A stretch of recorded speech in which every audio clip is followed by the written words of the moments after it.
Milton! Milton! Nako, wala yatang tao dito sa bahay ni Milton. Abay, wala sumasagot eh. Baka naman napasarap na naman ang tulog. Tatawag na nga lang ako uli. Milton! Milton! Mukhang wala talagang tao.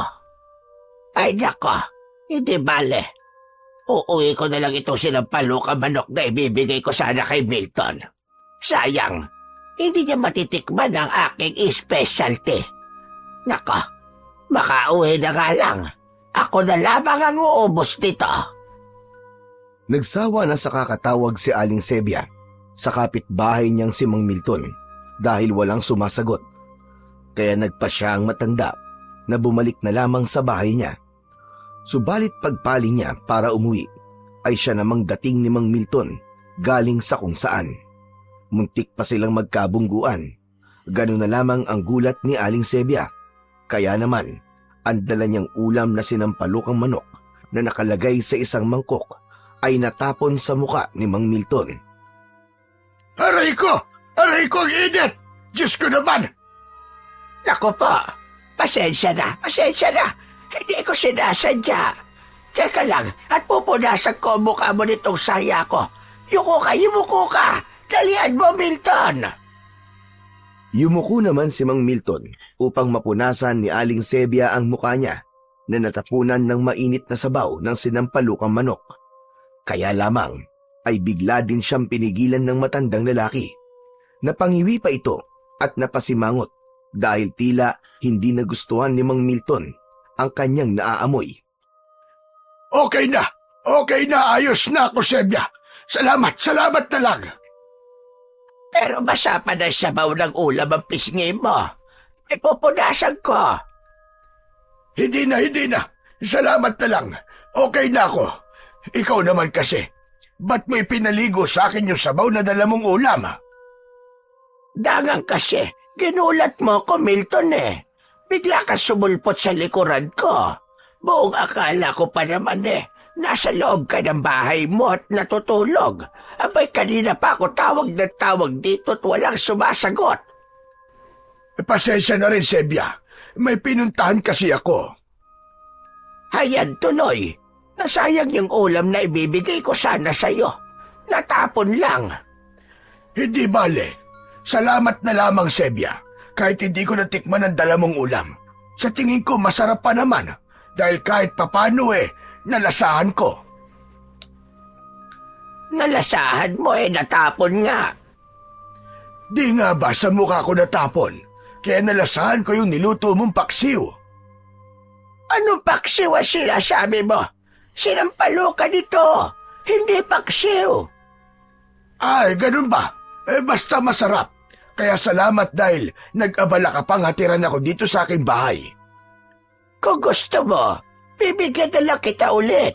May konti pa naman na natira doon sa bahay Hindi na, Sebia. Baka ikaw naman ang mawala ng ulam pag nagkataon. Salamat na lang uli. Pagkatapos magpasalamat ni Mang Milton, ay pumasok na siya sa bahay niya. Si Aling Sebia naman ay umuwi na rin. Naupo ito sa upuang kawayan. Nanghihinayang siya na natapon lamang ang ulam na pinaghirapan niya na ipapatikim sana niya kay Mang Milton. Matagal na rin silang magkapit-bahay at madalas nagbibigayan ng ulam. Pareho na silang nag-iisa, subalit ang pagiging magkaibigan nila ay hanggang doon na lang. Hindi ito nagkakaroon ng mali siya. Habang nakaupo sa kawayang upuan si Aling Sebia, ay napaisip siya.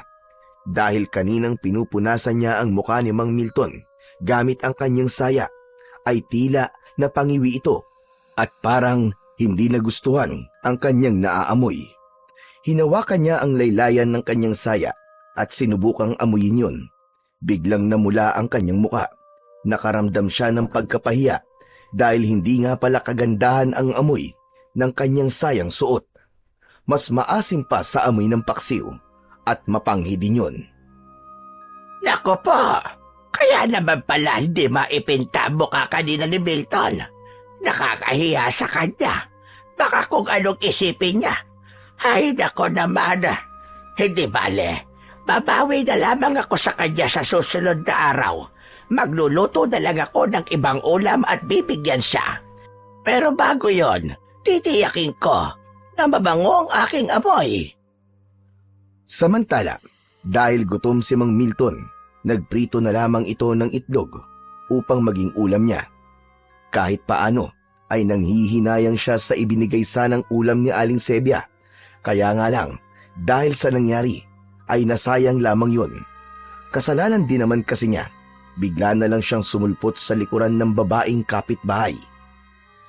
Bigla siyang napangiti nang maalala ang pagpunas ni Aling Sebia sa kanyang muka gamit ang palda nito. Napailing na lamang siya, hindi kasi talaga kaaya-aya ang naamoy niya. Kinabukasan ay maghapong umulan, subalit pagdating ng gabi ay tumila na yon.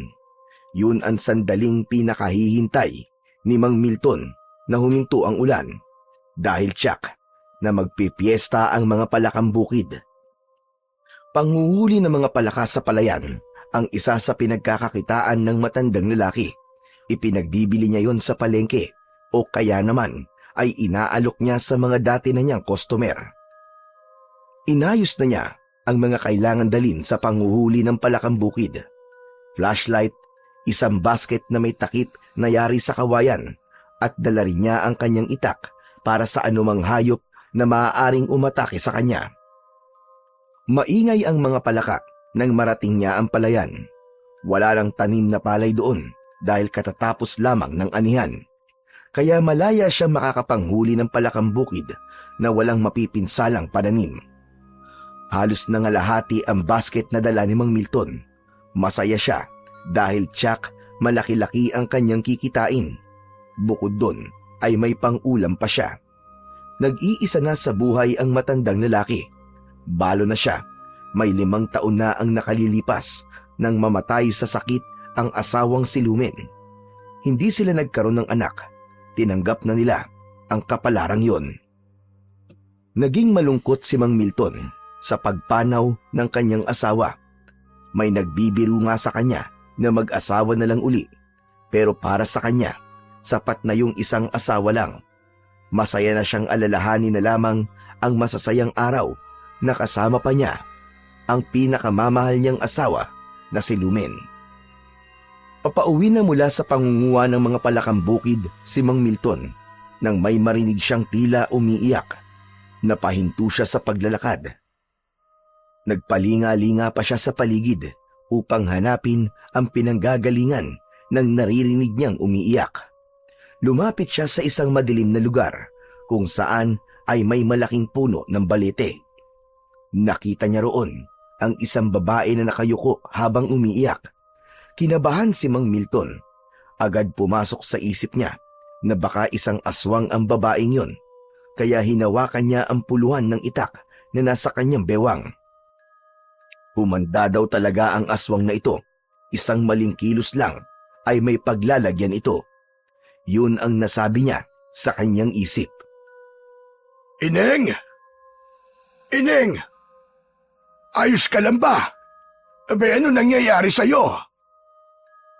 Hindi sumagot ang babaeng kausap ni Mang Milton, kundi patuloy lamang ito sa paghikbi. Anong maitutulong ko sa'yo, Ineng? May sumalbahe ba sa'yo?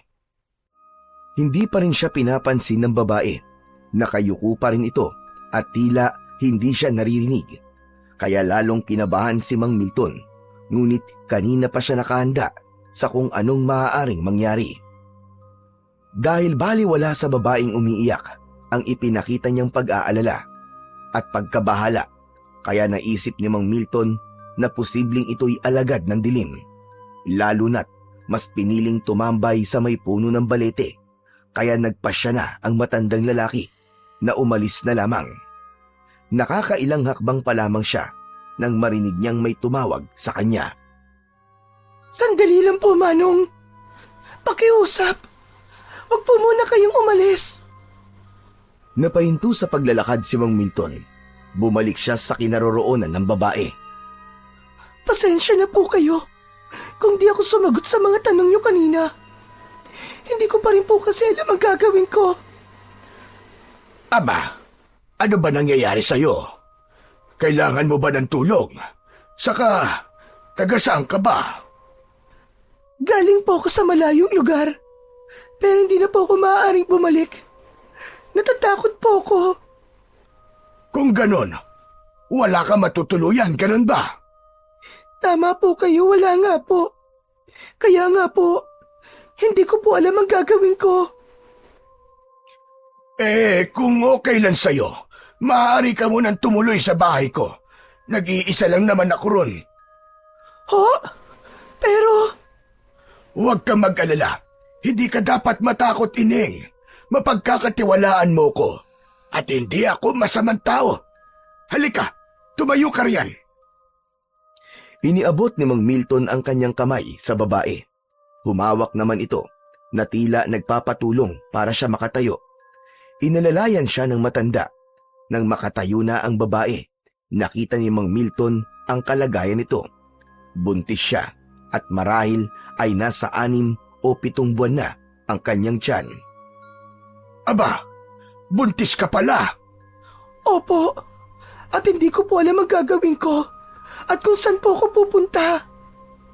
Halika, sumama ka na lang sa bahay. Ako na muna ang bahala sa'yo. Ay, teka. Ano nga pala ang pangalan mo? Clara po. Kayo po, Manong. Ano pong pangalan niyo? Milton ang pangalan ko. Doon ka na lang muna sa bahay ko.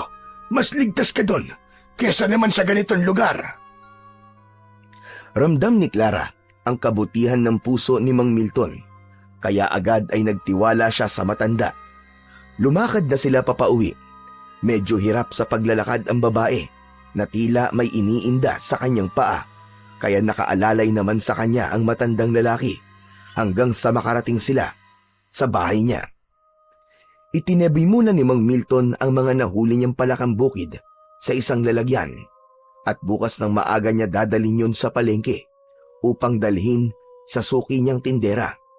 Dahil hindi pa siya nagugutom, kaya ipinaghanda na lang muna niya ng pagkain si Clara. Buti na lang, may natira pang kaning lamig at pritong isda, kaya yon ang kanyang ibinigay sa babae upang malamnan ang tiyan ng kanyang tinulungan. O heto, kumain ka muna. Pasensya ka na rito sa pagkain na ihanda ko. Ito lang kasi ang meron ako. Okay lang po. Ang mahalaga po ay may makakain po ko. Kaninang umaga pa po kasi ako hindi kumakain. Abay, ganun ba? Kawawa ka naman. O sige na, Clara. Kumain ka na. Nagsali ng tubig sa baso si Mang Milton at inilagay yon sa mesa sa harap ng babae. Iniwan na muna niya si Clara upang makakain ng maayos. Maya-maya na lamang niya ito kakausapin upang tanungin ng ilang bagay na ibig pa niyang malaman. Nang tapos nang kumain si Clara at saglit na ring nakapagpahinga, ay lumapit na sa kanya si Mang Milton. Yun na nga ang sandali para makausap niyang muli ang babae na kanyang tinulungan. Hindi na nagtanong pa ang matanda, kundi kusa nang nagkwento si Clara tungkol sa buhay niya. Nalaman ni Mang Milton na biktima pala ng pangahalay si Clara. Hindi niya alam kung sino ang gumawa noon dahil may kung anong ipinaamoy sa kanya upang mahilo siya at mawalan ng malay. Saka na ginawa sa kanya ang makamundong pagnanasa ng lalaking lumapastangan sa kanya. Nang malaman naman ng lalaki na kanyang minamahal ang nangyari sa kanya at ang kanyang pagdadalang tao, sa halip na kaawaan siya at intindihin, ay pinaratangan pa siya ng pagtataksil, saka basta na lamang siyang iniwan. Dahil ulila na sa mga magulang si Clara, wala na siyang mapupuntahan. Naghahanap siya na mapapasukan kahit kasambahay. Kaya lamang, dahil sa kanyang kalagayan, ay pinapaalis din siya hanggang nagpalaboy-laboy siya sa kung saan-saan. Magulong-magulo na ang isipan ni Clara at kung ano-ano na ang naiisip nang matagpuan siya ni Mang Milton sa ilalim ng puno ng balete. Marahil, pinag-adya ng kapalaran na mapadpad siya sa lugar na yon dahil naroon ang taong makakatulong sa kanya.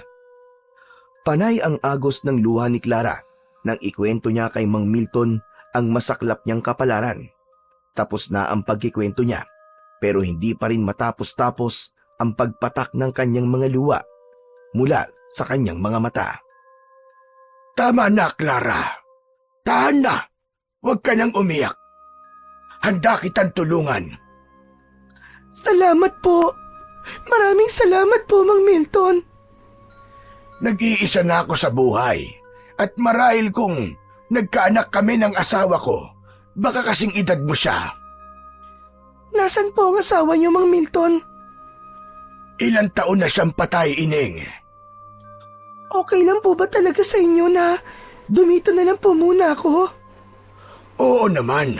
Sabi ko nga sa'yo, handa kitang tulungan dahil naaawa ko sa'yo. Lalo na sa'yo magiging anak. Abay, kawawa siya. Wala siyang kasalanan sa nangyari sa'yo. Kaya nga po, kahit napakasakit po ng sinapit ko, pinili ko pa rin po na ipagpatuloy ang pagbubuntis ko at isilang siya. Dahil wala po siyang kasalanan. Isang bagay yon na hinahangaan ko sa'yo. Ang buhayin ng bata na dinadala mo. Kaya gusto kitang tulungan.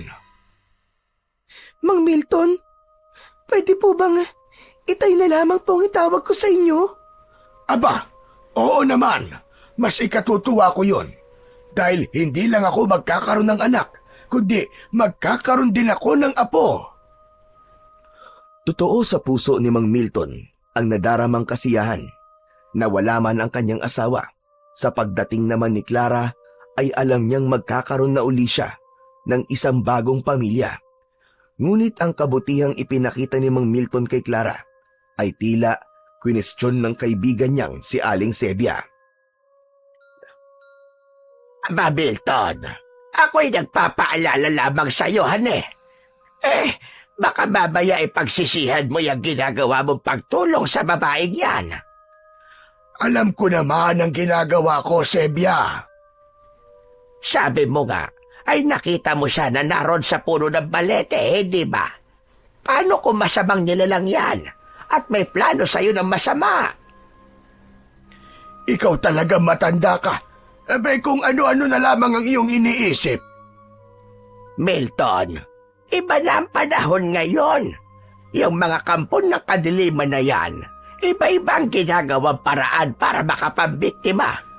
Paano kung pinagpaplanuhan ka na pala ng masama ng babaeng yan? Ikaw rin.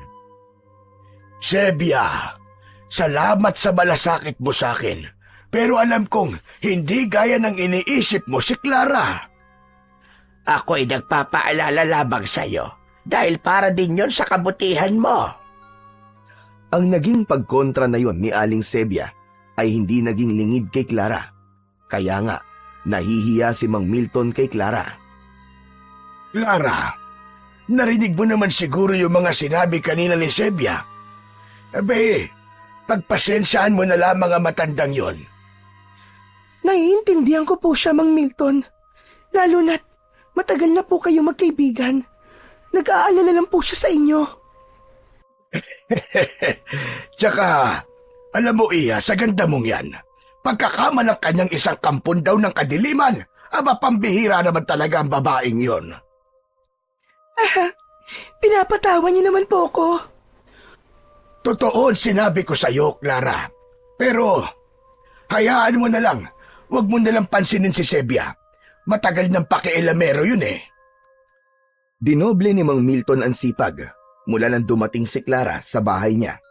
Bilang ganti ng babae sa ipinakitang kabutihan ni Mang Milton, ay siya na ang umako ng mga gawaing bahay. Sapagkat isa nga sa mga pinagkakakitaan ni Mang Milton ang panguhuli ng palakambukid sa palayan, lalo na kapag katatapos lang ng ulan, ay ginagawa niya ito sa gabi. May mga pagkakataon na hindi muna tumutuloy ang matanda sa lugar ng palayan para manghuli ng palakambukid, kundi may iba pang lugar siyang pinupuntahan. Lugar na nakakubli at lihim sa ibang tao ang pagpunta niya rito. Katulad ng pagkakataong yun, muling nagtungo roon si Mang Milton. Isang nakatagong lugar yun na may matataas na puno at puno ng masukal na damo. may ilang lalaki siyang kinausap sa nasabing lugar. Tila mahalaga ang kanilang pinag-uusapan. Ng mga pagkakataong yon ay hindi lang sila basta nag-uusap, kundi meron silang pinagtatalunan. Matagal-tagal din ang naging pananatili roon ni Mang Milton. Subalit, tila hindi pa rin naging maayos ang pag-uusap nila ng mga lalaking naroon.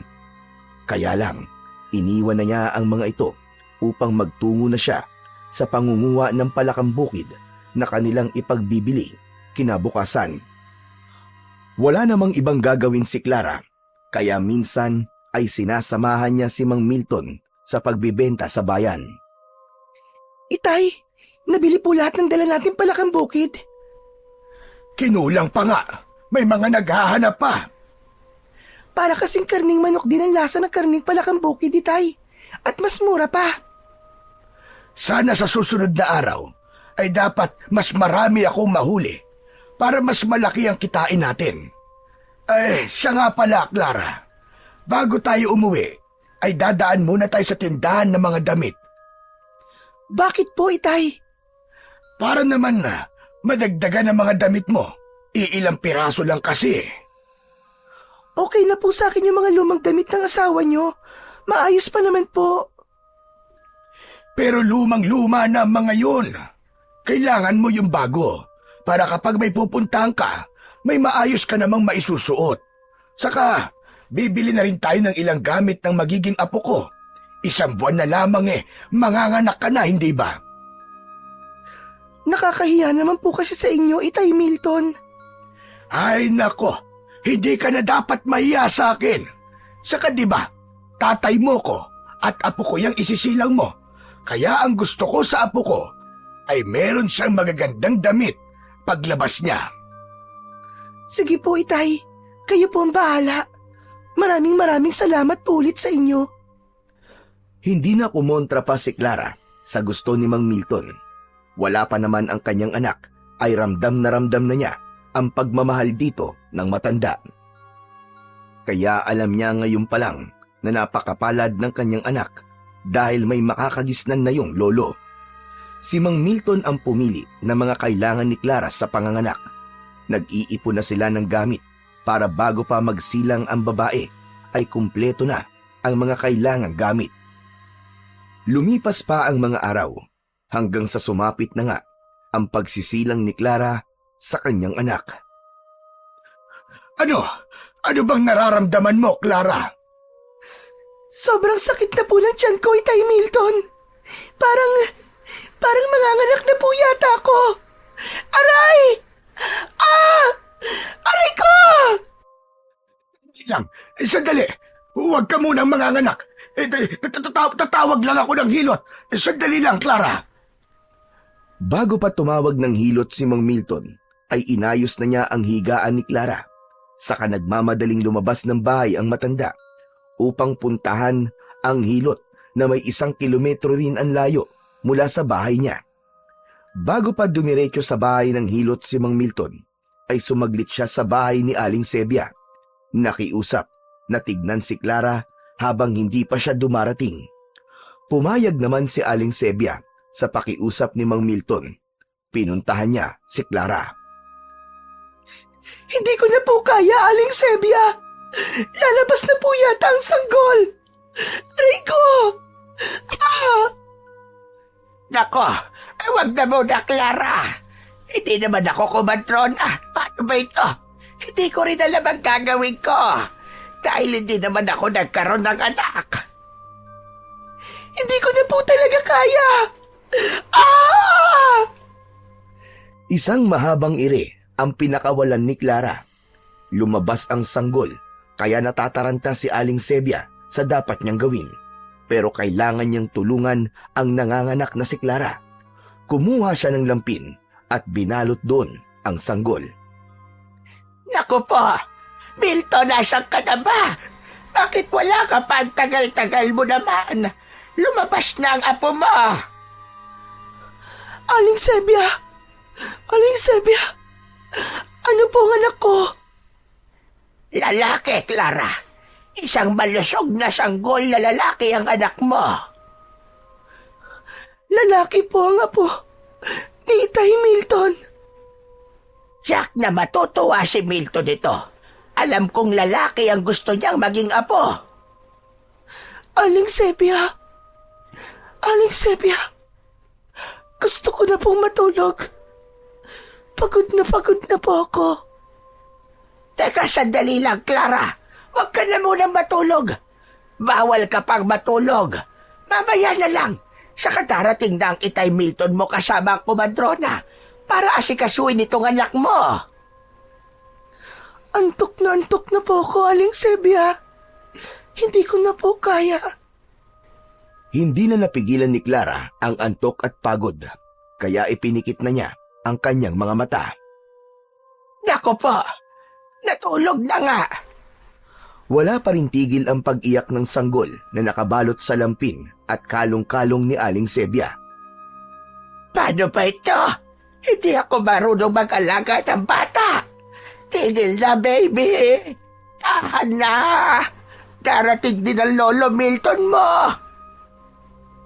Lumipas pa ang mga oras bago dumating sina Milton at kasama nito ang kumadrona. Sebia! Sebia, ano nangyari? Diyos ko, kabatanda ka. Pagkatagal-tagal mo, nanganak na siya.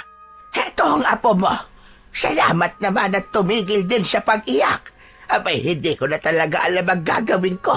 Hindi pa naman ako nagkaroon ng anak kahit kailan. Aling Huling, kayo na po ang bahala kay Clara. Nilapitan ng kumadrona si Clara upang alamin ang kalagayan nito. Subalit, paghawak niya sa babae, ay natigilan siya. Naku po! Abay, bakit, Aling Huling? Hindi na siya humihinga. Patay na siya. Gulat at hindi makapaniwala si Mang Milton sa sinabi ng kumadrona. Ganon din si Aling Sebia, na kagad na inalihan ng takot at pangamba. Sandali. Wala akong kasalanan dyan. Wala akong masamang ginawa sa kanya, Milton. Ano ka ba naman, Sebia? Bakit ka ba natataranta at natatakot? Pambihira baka mamaya isipin mo na kasalanan ko nangyari kay Clara. Wala akong alam dyan. Pinapayapa ni Mang Milton si Aling Sebia. Nauunawaan niya ang takot at pagkakataranta nito. Lalo na't nag-iisa lang siya ng mga anak si Clara. Wala rin siyang dahilan upang sisihin ang matandang babae. Napamahal na kay Mang Milton si Clara, kaya naging masakit din sa kanya ang pagpanaw ng babae. Humingi ng tulong ang matandang lalaki upang mabigyan ng maayos na libing si Clara. Hindi rin iniwan ni Aling Sebia si Mang Milton at namalagi ang pagdamay nito hanggang sa mailibing ang babae. Sa pagkamatay ni Clara, naiwan kay Mang Milton ang sanggol na pinangalanan niyang Owen. Siya ang tuwirang nag-alaga, nagbigay ng pangangailangan. At dahil nagtatrabaho din si Mang Milton, kaya may mga pagkakataon na pinakikiusapan niya si Aling Sebia na mag-alaga kay Owen. Pasensya ka na, Sebia. Meron kasi akong pupuntahan at hindi ko maaaring isama si Owen. Baka mahirapan lang ang bata at magkasakit pa. Ay, huwag kang mag-alala, Milton. Ako na muna bahala dito sa apo mo. Oo, Owen. Dito ka na muna sa lola Sebia mo, ha? Hindi kasi kita maaaring isama. At saka, marami pa akong gagawin. Nakatingin lamang ang sanggol na si Owen kay Mang Milton. 7 buwan na ang bata at naggagapang na rin at may kalikutan, kaya kailangan talaga ang tuwirang titingin dito. Yung pamalit niyang damit, lampin at saka yung gatas ay narito sa loob ng bag, Sebia. Ako na bahala dyan, Milton. Sige na, umalis ka na at baka tanghaliin ka sa lakad mo. Salamat. Hayaan mo. Pipilitin kong makauwi kagad bago pa dumilim. Ano ka ba naman, Milton? Okay lang kahit gabihin ka. Huwag mong alalahanin si Owen. Magiging okay siya. Saka nawiwili rin ako mag-alaga dito sa apo mo. Alam mo namang hindi ako nagkaapo, hindi ba? Kaya parang apo ko na rin siya. Dahil may tiwala at palagay ang loob ni Mang Milton kay Aling Sebia, kaya alam niyang hindi nito pababayaan ang bata, kaya nakakatiyak siya na maaalagaan mabuti ang apo niya. Matulin pang lumipas ang mga taon, napagtiyagaan ni Mang Milton na alagaan at ibigay ang pangunahing pangangailangan ni Owen. Naging katulong niya sa pangangalaga si Aling Sebia. Lumaking mabait, subalit may kakaulitan at matalino ang batang si Owen. May kasipagan din ang bata at nagiging katuwang ni Mang Milton sa kanyang mga gawain, lalo na sa panguhuli ng mga palakang bukid na kanyang pinagkakakitaan. Sa edad na 10 taon ay malaking tulong na ang bata sa kanyang Lolo Milton. Lolo Milton, tingnan niyo po oh. Tingnan niyo po yung nahuli ko mga palakang bukid. Sandali po, tatanggalin ko lang po ang takip nitong timba. Aba, marami-rami yan ah. Opo, Lolo. Marami po kasi dun sa pinuntahan ko eh. Grupo-grupo po sila. Naku, kung makikita niyo po, tumpok-tumpok po talaga yung mga palaka. Siguro po, magkakaibigan po sila. Yung para pong magtotropa po, tas nakatambay po sila dun. Siguro nga. Pero dapat mag-iingat ka lagi sa panguhuli ng palakang bukid ha. Pagkain din kasi to ng mga ahas. Pero Lolo, wala naman po akong nakikitang ahas dun eh. Baka po, takot po sila sa akin. Lokong batang ito. Ba't naman matatakot sa iyo ang ahas? Kasi po, lagi rin po ako may dalang itak eh. Tsak, tagpas po ang ulo niya kapag tinuklaw po niya ako. Ikaw talagang bata ka. Dinadaan mo palagi sa yabang. Lolo, hindi po yun pagyayabang no. Talagang kaya ko nga pong tagpasin ang ulo ng ahas kung makikita ko po siya. O sige na, sige na. Naniniwala na ako sa iyo. Mabuti pa siguro umuwi na tayo. Okay na itong nahuli kong palakang bukid. Sige po Lolo, para makapagpahinga na rin po kayo. Marami-rami naman na itong nahuli kong mga palakang bukid. Kaya bukod po sa may maiulam na tayo, meron din po tayong pambenta. Owen, apo, hindi ka ba nagsasawa na laging palakang bukid ang ulam? Hindi naman po Lolo. Kasi po, iba-iba naman po ang ginagawa niyong luto eh. Minsan prito, o kaya ay ginataan, o kaya ay tinola. Kaya di po ako nagsasawa. Walang sinabi ang karning manok sa sarap ng karning palakang bukid, Lolo. Lumaki si Owen na katulad ng pangkaraniwang bata. Nakikipaglaro kasama ang mga kagaya niya. Isa sa pinakamalapit sa kanyang kaibigan ay si Kokoy. Ikaw talaga, Owen, oh. Ang tagal-tagal mong dumating. Kanina pa kita hinihintay para magpalipad tayo ng saranggola eh. Eh may ipinagawa pa kasi sa akin si Lolo Milton eh. O ayan ka na naman. Ang dami-dami mo na namang palusot. Hoy, ano ka ba, Kokoy? Totoo yung sinasabi ko, no? Tinutulungan ko pa nga si Lolo Milton sa mga trabaho niya eh. Minsan kasi, sumasakit na yung rayuma niya sa tuhod. Mahal na mahal mo talaga ang lolo mo eh, no? Oo naman, lolo ko yun eh. Pero Owen, totoo ba? Ang alin, Kokoy? Hindi mo raw tunay na lolo si Lolo Milton? Oo, Kokoy, tama ka. Totoo yun. Saka, hindi rin yun itinago sa akin ni Lolo. Pero kahit hindi niya ako tunay na apo, mahal na mahal ako ng Lolo Milton ko. Kung sa bagay, nakikita ko naman yun eh. Lahat ng gusto mo, binibigay niya. Nung nag-birthday ka nga, nung ika-10 birthday mo, ang dami mong handa.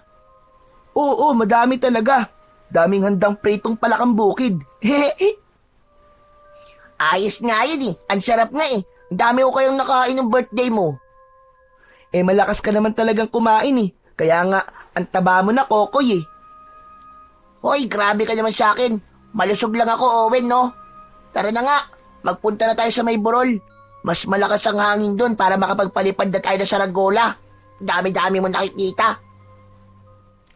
Puno ng kasiyahan ang kabataan ni Owen. Lumaki man siya na walang ina at walang ama. Subalit, sobra-sobra naman ang pagmamahal na inuukol sa kanya ni Mang Milton na tumayong tatay, nanay at lolo ni Owen. Nag-iisa sa bahay si Mang Milton dahil nakikipaglaro ang apo kasama ang kaibigang si Kokoy. Nang may dumating na hindi inaasahang panauhin ng matanda na ikinagulat niya. Anong kailangan mo? Ba't nandito ka? Hindi sumagot ang nilalang na kausap ni Mang Milton. Dalawang lalaki yun na tila may mahalagang sadya. Bakas sa matanda ang pagkagulat at pagtataka. Samantalang kunot ang noo na tila galit ang taong kanyang kaharap na ayaw namang magsalita. Nakikiusap ako sa'yo. Huwag niyo na akong puntahan dito sa bahay ko. Nananatiling nakatingin lamang ang dalawang lalaki kay Milton. Subalit sa mga tingin nito sa matandang lalaki ay nababasa naman ng matanda ang ibig ipahiwatig sa kanya ng mga ito. Pakiusap! Umalis na kayo rito sa bahay ko! Nakikiusap ako sa inyo! Hindi pa rin umalis sa pagkakatayo ang dalawang lalaki. Sige na! Pupunta na lamang ako sa tagpuan. Ayokong pag-usapan dito kung ano man ang pakay nyo. Pangako darating ako. Saka alam kong hindi nyo ako titigilan katulad ngayon. Kaya sige na, umalis na kayo, pakiusap! Hindi na sumagot pa ang kausap ni Mang Milton. Tumalikod na ang dalawang lalaki at umalis na ang mga ito. Pagkabahala naman ang mapapansin sa reaksyon ng matandang lalaki. Naroon sa dibdib niya ang pagkabahala at takot. Lintik na yan. Ayaw talaga nila akong tigilan. Hindi sila pumapayag sa aking ipinapakiusap sa kanila. Ayaw nila akong pakinggan. Mahiwaga at puno ng palaisipan ang binitiwang salita ni Mang Milton. Sino nga kaya ang mga nilalang na pumunta sa kanyang tirahan? At ano nga kaya ang pakay ng mga ito? Samantala, nang hapong yon, mula sa pakikipaglaro sa kaibigang si Kokoy, ay masayang umuwi si Owen. Masayang nagkwento sa kanyang lolo tungkol sa naging pagpapalipad nila ng saranggola ng kanyang kaibigan. Ayos! Ang sarap magpalipad talaga ng saranggola, Lolo Milton. Ang saya-saya. Tapos, ang taas po ng saranggola. Para nga pong eroplano na sumasayaw-sayaw po sa impapawid eh. Para nga pong tatangayin kami ni Kokoy nang lumakas po yung hangin. Nagsigawan po kami. Buti na lang po, tinulungan kami ng ibang bata para di po kami tangayin. Pero Lolo, grabe, ang saya po talaga nun. Masayang nagkikwento si Owen sa kanyang lolo. Kaya nga lang, tila walang reaksyon ang matanda na tila hindi niya napapakinggan ang mga sinasabi ng bata. Nagtaka siya dahil hindi naman ganun ang kanyang lolo. Lo? Teka po, okay lang po ba kayo, Lo? Hindi pa rin kumikibo si Mang Milton. Malalim ang iniisip ng matanda na tila naglalayag yon sa kung saan. Lo, ano po ba? Lolo naman oh, namamatanda na po yata kayo eh. Kanina pa po ako daldal ng daldal dito, hindi naman po pala kayo nakikinig. Tinapik-tapik ni Owen ang balikat ng kanyang lolo. Saka palang napansin ng matanda na katabi na pala niya ang kanyang apo. Aba, Owen, apo! Dumating ka na pala. Lolo Milton, kanina pa po ako nandito. Ang dami-dami ko na nga pong kinikwento sa inyo eh. Abay, ganun ba? Hindi kita kasi napansin. Paano niyo po ako mapapansin? Ang layo-layo po ng tingin niyo. Parang may malalim po kayong iniisip. Naku po Lolo mag-iingat po kayo sa pag-iisip ng malalim. Baka malunod po kayo. Abay, lokong bata ito. Kung ano-ano sinasabi mo. Yan, ganyan po Lolo. Dapat po sa inyo ngumingiti. Para po kasing pasan niyo po ang buong mundo eh. Katulad nung napanood ko pong lumang pelikula ni Sharon Cuneta. Meron lang akong iniisip, apo. Lolo, ano po bang iniisip nyo? Baka pwede ko po kayong tulungan. Si Lola Sebia po ba? Aba, ikaw na bata ka. Kung ano-ano sinasabi mo. Magkaibigan lang kami ng Lola Sebia mo, no? Nagtatanong lang naman po ako, Lolo eh. Pero teka, Lo, ano nga po ba ang problema nyo? Kasi nga po, gusto ko po matulungan po kayo. Hindi na, apo. Kaya-kaya na ito ng lolo mo. Ay siya nga pala, nagugutom ka na ba? Mabuti pa kumain na muna tayo. Oo nga po, Lolo. Kanina pa po ako gutom na gutom eh. Teka, huhulaan ko po ang ulam natin. Ano pa nga ba, kundi palakang bukid. Pero hindi prito, apo, kundi adobo sa gata. Wow! Ang sarap po nun, Lolo! Naghanda na ng kanilang hapunan si Mang Milton. Maaga silang kumain para maaga rin silang makapagpahinga. Dahil bukas ay may kailangan silang gawin ni Owen. Lilinisin nila ang taniman ng gulay para sa bagong punla na dapat nilang itanim. Nauna nang nakatulog si Owen ng gabing yon. Hindi naman dalawin ng antok si Mang Milton dahil ginugulo pa rin ang isip niya. Maya-maya ay nakaramdam siya ng kung anong ingay mula sa labas ng kanilang bahay. Mas mabibigat na yabag yun. Napatayo mula sa pagkakahiga si Mang Milton. Hindi ko gusto tong kutob ko. Masama ang nararamdaman ko. Sumilip sa siwang ng bintana ang matandang lalaki. Nanlaki ang kanyang mga mata sa kanyang nakita. Hindi siya maaaring magkamali.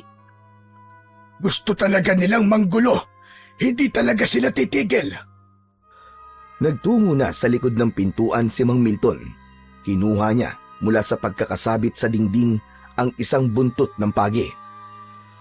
Mga lintik kayo. Ngayon ay magkakasubukan talaga tayo. Gusto nila akong sagarin. Pwes, magkaalaman na. Lumabas ng bahay ang matandang lalaki. Pagkalabas niya ng bahay, ay agad na bumungad sa kanya ang isang nakakakilabot na aswang asbo. Ang uri ng aswang na may kakayahang magpalit ng anyo, katulad ng mabangis na hayop. Sige, halika rito. Lumapit kang damontes ka. Umatake ka para makita mo ang hinahanap mo. Ipapatikim ko sa iyo ang hagupit ng aking hawak na buntot ng pagi. Hindi man lang nagpakita ng pagkabahala ang aswang na nasa harapan na ni Mang Milton. Kundi lalo lamang itong nagpakita ng galit at bagsik. Umatungal ito at ipinakita pa sa matanda ang kanyang malalaki at matutulis na pangil. May paganyang-ganyang ka pa. Akala mo yata'y matatakot ako sa mga pangil mo. Umastang aatake ang aswang. Bago pa nagawa yun ng halimaw, ay iwinasiwas na at pinaikot-ikot ni Mang Milton sa ere ang hawak na buntot ng pagi. Saka pinatamaan ng aswang na nasa harapan. Tinamaan ng buntot ng pagi ang halimaw. Hindi man napuruhan ang aswang, subalit napahiyaw ito. Iba ang sakit na dulot ng hawak na sandata ni Mang Milton. Pinaikutan ng halimaw ang matanda. Kumukuha ng buwelo para umatake. Naging handa naman ang matanda. Sinasabayan niya ang pag-ikot din ang bawat galaw ng halimaw. Muli ay pinaikot-ikot ni Mang Milton ang hawak na buntot ng pagi. Nadaplisan ng mukha ng aswang. Lumikha yun ng sugat dahil humiwa sa katawan na tila may konting laman pang sumama, kaya lalo lang pumalaw ang aswang. O ano? Hindi mo ba ako titigilan? O baka gusto mo nang tuluyang magkasugat-sugat ang katawan mo? Sige, lumapit ka pa! Lapit! Bilisan mo! Pumorma ka! Akala mo yata'y matatakot ako sa'yo. Huwag ako! Dahil alam na alam ko kung paano haharapin ang kagaya mo! Dahil hindi nagpakita ng takot si Mang Milton, ay nagdalawang isip ang aswang kung muli pa ba niyang aatakihin ang matanda. Hanggang sa nagpasya itong umalis na lamang. Tumakbo patungo sa kadiliman at doon ay nawala ito. Akala mo ha? Heh, naduwag ang aswang. Tumakas na siya. Kaya lamang, tsak na hindi yun ang huli niyang gagawing pag-atake dahil sa ginawa ko sa kanya. Tsak na mag-iipon siya ng lakas at malamang sa pagbabalik niya, mas marami na siyang kasama. Bumalik na sa loob ng bahay si Mang Milton. Inilagay na niya muli sa likod ng pintuan ang buntot ng pagi. Babalik na sana siya sa kanyang higaan nang makita niyang gising na ang apo niyang si Owen. Lo? Lo, saan po kayo galing? Sa labas, Apo. Ganitong oras po, lumabas pa po kayo, Lo? Ay, may inasikaso lang ako sa labas, iho. Ano po yun, Lo? Ay, nako. Ikaw talagang bata ka. Ang dami-dami mong tanong. Lolo naman eh. Gusto ko lang naman pong malaman. Sige na, sige na. Matulog ka na uli. Ako'y babalik na rin sa pagtulog. Hindi na po ako inaantok, Lolo eh. Saka, kanina po parang may narinig po akong ingay sa labas. Ano po ba yun? Para pong may nag-aaway eh. Baka naman guni-guni mo lamang yon, Apo. Ayaw ni Mang Milton na guluhin ang isip ni Owen, kaya hindi na lamang niya sinabi kung ano bang nangyari sa labas ng bahay nila. Laking pasasalamat din niya na hindi inalam ng bata ang pinagmulan ng narinig niyang ingay. Nang sumunod na araw, ay nagkausap sina Aling Sebia at Mang Milton. Hindi magkandatuto ang matandang babae sa pagkikwento kay Mang Milton tungkol sa kanyang mga nakita. Nako, Milton, kitang-kita ko. Totoong pinahanga mo ko. Biruin mo, nagawa mong harapin ang aswang na yon nang ikaw lamang mag-isa at hindi ka man lang nagpakita ng takot sa kanya. Nakita pala ni Aling Sebia ang ginawa nito nung mga nakaraang gabi. Salamat talaga sa iyo, Milton, hane. Dahil kung hindi mo hinarap ang halimaw na yon, malamang nagpunta na yun sa bahay ko at baka may ginawa pa sa akin. Nako, baka gawin akong pagkain on. Hindi yun pupunta sa bahay mo, Sebia. Abay, paano mo naman natitiyak yon? Kahit paano, ay pihikan din ng mga aswang. Ayaw nila sa lasang panis. Abay, pambihira naman ito matandang to. Grabe ka naman sa akin. Bakit? Lasang panis na ba ako? Dahil matanda na ako, ganun ba? Nagbibiro lamang ako, Sebia. Huwag mo namang masyadong seryosohin ang mga sinabi ko. Gusto lang kitang pangitiin. Pero totoo, Milton. Natakot ako nang makita ko ang aswang na yon doon sa may bahay mo.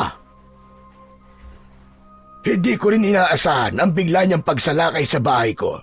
Nagulat din ako, Sebia. Pero Milton, nagtataka lang ako. Bakit ang bahay mo lang? Abay, marami namang bahay dito sa lugar natin, hindi ba? Nagkataon lang siguro na unang nakarusunadahan na puntahan ng aswang na yon ang bahay ko. Dapat talaga sa panahon ngayon doblehin na natin ang ating pag-iingat. Kaya mag-iimbak ako ng maraming bawang at asin. Aba, Sebia, samahan mo na rin ng toyo at suka. Abay, bakit, Milton? Takot din ba sa toyo at suka ang mga aswang? Abay, malay ko. Para kapag may dumating na aswang at nahuli mo, edi pwede mong adobohin. Nako, ikaw talaga matanda kay puro kakalokohan. Pero teka, ano nga kaya ang lasa ng adobong aswangan Gusto mo ba matikman, Sebia? Ipaghahanda mo ba ako? Kung gusto mo ba, para sa susunod na may umataking aswang, ay huhulihin ko na at iaadobo ko para makatikim ka na. Likas na kinamang Milton at Aling Sebia ang magbiruan. Matagal na rin silang magkakilala at magkapitbahay, kaya alam na nila ang ugali ng isa't isa. Samantala, mula nang umatake ang aswang asbo sa bahay ni Mang Milton, ay madalas hindi na makapagtulog ang matandang lalaki. Lagi siyang nag-aalala para sa kanila ng apong si Owen. Kanina pa tulog na tulog ang bata. Napagod sa pagtulong sa kanyang lolo sa mga gawaing bukid, pati na rin sa pakikipaglaro kay Kokoy. Ang totoo'y hindi inuobliga ni Mang Milton na tulungan siya ng apo sa mga gawain niya. Sadyang may kusa ang bata. Marunong siyang makiramdam, kaya alam niya kung kailan siya dapat tumulong sa kanyang lolo. Pinagmamasdan ni Mang Milton ang apo niya habang natutulog. Naisip niya na napakabilis talaga ng panahon. Parang kailan lang nang iwan si Owen ng inang si Clara na namatay sa panganganak. Sa simula ay nahirapan si Mang Milton kung paano palalakihin ang bata. Subalit ngayon ay malaki na ang pakinabang niya kay Owen. Napabuntong hininga siya habang nakatingin sa natutulog na bata. Hindi man niya ito kadugo, subalit hindi matatawaran ang pagmamahal niya rito. Kaya may kung anong kumukurot sa dibdib ng matandang lalaki kapag naiisip niya ang tungkol sa kanyang pinaplano. Magiging mahirap at magiging napakasakit nun sa kanya. Hanggang mabilis na natapos ang buong araw. Oh, Apo, akala ko'y nakabihis ka na. Lolo, paano po ako magbibihis? Wala pa po kayong sinasabi sa akin eh. Di nga ba sabi ko sa'yo, aalis tayo. Oo nga po, pero hindi niya pa naman po sinasabi kung saan po tayo pupunta. Saka ko nasasabihin sa'yo, Apo. Sige na, magbihis ka na. At kailangan na nating umalis para hindi tayo gabihin. Sige na nga po. Kasi naman si Lolo Milton ayaw sabihin sa akin kung saan pupunta eh. Gusto pa yata niya surprise eh. Tama ka, Apo. Gusto ko talaga'y masorpresa ka.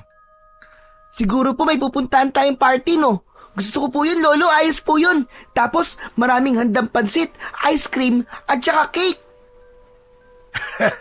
Wala akong sinabing ganyan. Mamaya, maghanap ka ng ganyang pagkain sa lugar na pupuntahan natin.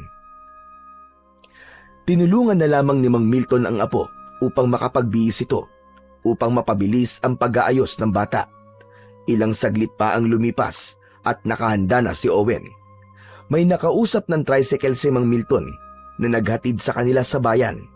Mula sa bayan ay sumakay muli sila ng jeep para sa mismong lugar na kanilang pakay. Lolo, mukhang malayo po ang pupuntahan natin ah. Hindi naman, Apo.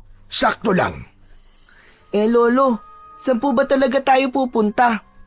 Malalaman mo rin mamaya. Kung gusto mo, matulog ka muna dahil malayo-layo rin naman ang biyahe natin. Hindi na po, Lolo. Hindi naman po ako inaantok eh. Saka, gusto ko po kasing gising ako kapag nasa biyahe po ako para nakikita ko po yung mga dinadaanan po natin. Ay nako, Apo nga kita. Kasi ganun din ako. Mas gusto kong nakikita ang bawat lugar na dinaraanan ng sasakyan. Umabot din ng mahigit 1 oras ang naging biyahe ng maglolo, sakay ng pampasaherong jeep. Naglakad pa ang maglolo patungo sa mismong lugar na kanilang pakay. Gumalagala ang paningin ng bata. Napapakunot ang noo niya habang binabagtas ang sementadong daan. Hanggang sa huminto ang maglolo sa harap ng isang napakalaking gate. Nagdoorbell si Mang Milton at isang lalaki ang nagbukas ng malaking gate. Kanina pa po kayo hinihintay ni Madam. Ganun po ba? Sumunod po kayo sa akin. Walang imik si Owen habang naglalakad na nakahawak sa kamay ng kanyang lolo Milton. Napapahigpit ang hawak ng bata sa kamay ng kanyang lolo. Hindi pa rin maintindihan ni Owen bakit sa ganung lugar sila nagpunta ng kanyang lolo. May pangamba na bumangon sa dibdib ng bata. Tahimik naman si Lolo Milton. Napakiramdam niya'y nagiging mabigat ang kanyang paghakbang, sapagkat ang totoo'y hindi rin niya gusto ang kanyang gagawin, subalit yun ang alam niyang nararapat. Isang matabang babae ang humarap kay Mang Milton. Humamay ito sa kanya na nagpapahiwatig na nagkausap na sila nito bago pa ang pagpunta nila doon ni Owen. Ang babaeng kausap ni Mang Milton ang siyang nagpapatakbo ng lugar na yon. Isa itong bahay ampunan. Doon isinama ni Mang Milton ang kanyang apo. Ipapaampon ni Mang Milton si Owen. Ang naging paliwanag at dahilan ng matandang lalaki sa namamahala sa center ay hindi niya na kayang buhayin pa ang bata. Matanda na siya at may sakit, kaya kailangan ni Owen ng lugar kung saan ay maaalagaan ito at magiging komportable. Dito po sa center ay magkakaroon na maraming kaibigan si Owen. Hindi pa lang kasi niya nakikita ang ibang bata dahil nasa loob pa po sila at nag-aaral. Oras kasi ngayon ng kanilang pag-aaral. Lolo, ayoko po dito. Lolo, umuwi na po tayo. Ang gusto nga lang ng lolo mo ay dumito ka. Mas maaalagaan ka rito, iho. Hindi ka sasala sa oras ng pagkain. Basta ayoko po dito, Lolo. Okay na po sa akin ang prito at adobong palakang bukid. Kahit yun po lagi ang pagkain ko, ayos na po sa akin. Basta kasama ko po si Lolo Milton. Mang Milton, mukhang mahihirapan po kayong iwan dito ang bata. Mama, Hindi po. Saka nag-usap na tayo. Makababuti kay Owen kung mananatili siya rito. Mas ligtas siya at makapag-aaral pa siya. Lolo, ayoko po dito. Tara na po, umuwi na po tayo. Saka maglalaro pa po kami bukas ni Kokoy eh. Magpapalipad pa po kami ng saranggola. Mabigat sa loob ni Mang Milton ang eksenang yon sa loob ng opisina ng bahay ampunan. Tila nagbabara ang kanyang lalamunan, lalo na't nakikita niyang nagsisimula ng umagos ang luha sa mga mata ni Owen. Ayaw na ayaw nitong magkahiwalay sila. Kailangan tatagan ni Mang Milton ang loob niya. Hindi niya dapat ipakita sa bata ang kanyang kahinaan. Owen, maiiwan ka na rito. Desisyon ko yon at hindi na magbabago. Agad na umagos ang luha sa mata ni Owen. Umiiwas na tumingin si Mang Milton sa bata. Hindi niya kayang makita ang pag-iyak nito. Kaya lang, ramdam na ramdam sa boses ng bata ang sakit ng kalooban. Lolo Milton, akala ko po ba't sabi niyo mahal niyo po ako? At hindi po tayo mag-iiwalay. Pero bakit ngayon po iiwan niyo po ako dito? Bakit gusto niyo po akong ipamigay dito sa ampunan? Ayaw niyo na po ba sa akin? Oo, ayoko na sa'yo. Matigas ang ulo mo. Hindi po totoo yan, Lolo. Hindi po ako naniniwala. Nagjo-joke lang po kayo, hindi po ba? Loko ka ba? Bakit ako magjo-joke? Hindi joke yon. Talagang ayaw ko na sa'yo. Hindi po totoo yan. Nagsisinungaling lang po kayo, hindi po totoo yan. Totoo yon. Ayoko na sa'yo. Dahil matigas ang ulo mo. Hindi mo ako sinusunod. Wala kang ginawa, kundi lagi na lamang maglaro. Sige po, Lolo. Hindi na po ako maglalaro. Tutulong na lamang po ako lagi sa inyo. Ako na po maglilinis palagi ng bahay. Kahit ano po gagawin ko, Lolo Milton. Basta wag niyo lang po akong iwan dito. Ayoko po dito. Gusto ko po doon sa bahay natin. Hindi. Dito ka na. Sa kasawan-sawa na ako nakasama ka. Pabigat ka lang sa akin. Ayoko nang kasama ka pa. Kaya dito ka na lang. Ayoko na sa'yo. Ayoko na. Ayoko na sa'yo. Naiintindihan mo ba yon? Hindi po totoo yan. Hindi po totoo yan. Tumayo si Mang Milton. Nagpaalam na ito sa babaeng namamahala sa ampunan. Subalit biglang yumakap ng maigpit si Owen sa kanyang lolo Milton. Yakap na tila ayaw bumitiw habang panay ang agos ng luha sa mga mata. Ayoko po dito, Lolo. Ayoko po dito. Please po, Lolo. Promise po, hindi na po ako magiging pasaway. Hindi na po ako magrereklamo. Lalo po ako magsisipag. Kahit paulit-ulit po na palakang bukid ng ulam ko po, okay lang po yun. Hindi po ako magrereklamo. Basta wag niyo lang po akong iwan dito, Lolo. Wag niyo po akong iwan dito. Ano ka ba, Owen? Bitiwan mo nga ako. Huwag mong hilahin ang pantalong ko. Di ba sabi ko sa'yo? Ayoko na sa'yo. Dahil pahirap ka lang sa buhay ko. Hindi ko na kayang alagaan ka pa. Hindi po ako magpapaalaga sa'yo, Lolo. Magpapakabait po ako. Huwag niyo lang po akong iwan dito. Pilit na inalis ni Mang Milton ang maigpit na pagkakayakap ni Owen sa kanyang bewang. Nahirapan siyang alisin yun, kaya nagpatulong na siya sa ilang tauhan ng ampunan upang alisin ang pagkakayakap sa kanya ng bata. Halos pumalahaw sa pag-iyak ang bata habang pinagtutulungang buhatin ng dalawang lalaki at ilayo si Owen. Tuloy-tuloy naman na lumabas na ng bahay ampunan si Mang Milton. Nagsisikip ang kanyang dibdib. Kanina pa, gustong bumuhos ang kanyang luha. Napakabigat sa damdamin niya. Naiwan si Owen sa lugar na yon. Si Owen na itinurong niyang parang tunay na apo. Bumuo ng kanyang buhay at nagbigay ligaya sa kanya. Subalit, kailangan niyang iwan at maghiwalay sila. Nang ganap nang makalabas si Mang Milton sa loob ng bahay ampunan, saglit itong sumandal sa pader sa labas at doon niya inilabas ang kanyang mabigat na emosyon. Bumuhos din ang masagana niyang luha mula sa kanyang mga mata. Patawad na po. Patawarin mo ang lolo. Pero kailangan kong gawin yun. Dahil ito ang mas makabubuti sa'yo. Para sa iyong kaligtasan. Unang gabi na hindi kasama ni Mang Milton ang apo, hindi siya dalawin ng antok. Sa bawat pagpikit niya ay mukha ni Owen ang kanyang nakikita. Dapat niya nang sanayin ang kanyang sarili na hindi nakasama ang bata. Ipinagtaka naman ni Aling Sebia na hindi niya na nakikita si Owen, kaya nag-usisa ito kay Mang Milton. Nasaan na ba ang apo mo, Milton? Ilang araw ko nang hindi nakikita. Pinagbakasyon ko muna sa isang kamag-anak sa Pangasinan at baka matagalan siya doon. Pangasinan? Pero ang sabi mo sa akin taga Batangas ka. Saka minsan mo nang naikwento na wala ka ng kamag-anak. Mali ka, Sebia. Baka nakalimutan mo lang.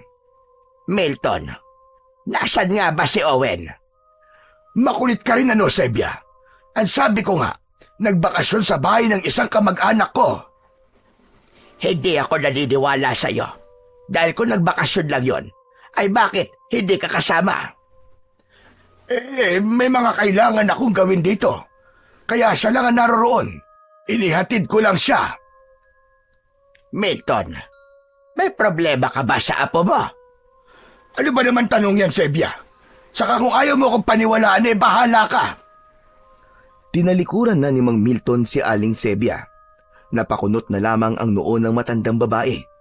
Iba pa rin ang kutob niya dahil pakiwari niya ay hindi nagsasabi ng totoo si Mang Milton. Maging ang batang si Kokoy ay pinuntahan ang bahay ni na Owen dahil hindi na ito dumarating sa kanilang madalas na tinatambayan. Wala na rin siyang kasama sa pagpapalipad ng saranggola. Kung anong sinabi ni Mang Milton kay Aling Sebia ay yun din ang sinabi niya sa batang si Kokoy. Kailan po uuwi ang kaibigan ko, Lolo Milton? Baka hindi na, Kokoy. Po? Doon na po si Owen? Naku naman! Masaya na rin kasi doon si Owen. May mga bago na rin siyang kalaro. Ano ba yan? Nakakalungkot naman. Hindi na pala kami magkikita ng kaibigan ko. Ramdam ni Mang Milton ang lungkot ni Kokoy. Malamang, ganun din ang nararamdaman ni Owen ng sandaling yon. Inalis na lamang ng matandang lalaki sa isipan ng apo. Ayaw na muna niyang isipin yon dahil nagpapahirap lamang yon sa kanyang kalooban. Samantala, naging malungkutin sa loob ng bahay ampunan si Owen. Maraming mga bata roon na halos kasing edad din niya. Kaya lang, mas pinili ng bata na mag-isa at hindi ito makipaglaro sa mga batang naroon sa bahay ampunan. Owen, iho, naghihintay sa labas sa mga bago mong kaibigan. Bakit hindi ka makipaglaro sa kanila? Okay na po ako dito sa loob ng kwarto. Nag-iisa ka lang dito. Ayaw ng lolo mo na makikita kang ganyan. Kaya kanya dinala rito ay para maging masaya at magkaroon ng maraming kaibigan. Babalikan pa po ako ng lolo ko dito. Alam ko po yun. Hindi niya po kaya na mawala ako. Babalik po siya. Owen, iho, mas magiging maayos ang buhay mo rito. Makakapag-aral ka pa. Kapag malaki ka na, pwede mong balikan ng lolo Milton mo. Samantala, ilang araw mula nang dalhin ni Mang Milton sa bahay ampunan ang apong si Owen, ay muling nagkaroon ng hindi inaasahang panauhin ang matandang lalaki. Nagpapahinga noon si Mang Milton. Isang malakas na tadyak ang kanyang naramdaman na tumama sa kanyang tagiliran. Bakit mo ako tinadyakan? Tama lang yan sa'yo, tanda. Hayop ka! Anong kailangan mo sa akin? Basta ka na lamang papasok sa loob ng pamamahay ko. Wala akong pakialam sa'yo. Sabi ko, lubayan niyo na ako. Pabayaan niyo na ako sa buhay na gusto ko. Hindi pwedeng mangyari yon, tanda. Dahil kailangan mo sundin at gawin ang batas na ipinatutupad sa ating lahi. Hindi mo maaaring takasan ang iyong pagiging aswang. Kinalimutan ko na yon. Matagal na panahon nang pinatulog ko sa aking pagkatao ang pagiging aswang mula nang mamatay ang asawa ko.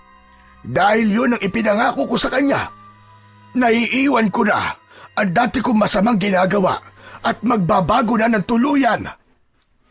Sabi ko sa'yo, hindi mo basta-basta matatakasan ang lahing pinagmulan mo. Dahil aswang ka pa rin, nasa dugo mo ang pagiging aswang. Himala na lamang ang maaaring makapagpaalis niyan sa katauhan mo. Ayoko nang pumatay ng tao. Ayoko nang tumikim ng kahit na anong magpapaalala ng pagiging aswang ko. Kaya ba mas gusto mong pagyagaan na lamang ang mga karne ng palakang bukid? Hindi ka ba nagsasawa at nasusuka sa kakakain ng palakang bukid? Masarap pa rin ang dugo at laman loob ng tao. Magpapabata sa'yo, magpapalakas na katawan mo. Tignan mo nga ang itsura mo, patuloy sa pagkalubot at pagdanda ang itsura mo. Milton, masdan mo ang itsura ko sa itsura mo. Ako matipuno, malakas. Ikaw naman, nanghihina at nangungulubot na. Tama ka. Subalit may katiwasayan ang isipan ko ngayon. Kalokohan yung sinasabi mo. Boring at ang lungkot ng buhay mo, Milton. Masyado ka lamang nagpaloko sa asawa mo. Naging sunod-sunuran ka sa kanya. Kaya pati pagiging lahing aswang mo, tinalikuran mo, gayong aswang ka pa rin. Wala kang pakialam sa buhay na pinili ko, Gardo. Nasaan ang bata? Anong ginawa mo sa kanya? Saan mo siya dinala? Hindi mo na kailangan malaman. Inalis ko siya rito para iligtas sa mga katulad mo. Talagang mas gusto mo pa mapahama ka kaysa ang isuko sa amin ang batang alaga mo. Dahil hindi ako papayag na gawin yung alay ang apo ko. Matagal ko siyang inalagaan at iningatan para lang kunin nyo at gawing alay. Dahil siya ang hinihingi ng ating Panginoon, ang Panginoon ng dilim, isang sariwan dugo. Bakit si Owen pa? Marami namang iba dyan. Pihi ka ng Panginoon ng dilim. Siya ang pumipili at kailangan sundin ang gusto niya. Hindi siya dapat nabibigo sa anumang naisin niya. Isa yun sa maigpit na dahilan ni Mang Milton kung bakit kailangang ilayo niya si Owen, kung bakit pinili niyang mahiwalay sa kanya ang bata upang maprotektahan niya ito mula sa tangka ng kampon ng kadiliman. Nais nilang gawing alay si Owen, bagay na hinding-hindi hahayaang mangyari ni Mang Milton. Mula pa nang tumira sa kanya ang ina ng bata na si Clara, ay nagsimula na siyang guluhin ng mga kampon ng kadiliman. Maging si Clara ay nakursunodahan din nilang kunin, subalit ipinaglaban yun at hindi pinahintulutan ni Mang Milton. Yun nga lang, nawala pa rin siya pagkatapos na isilang si Owen.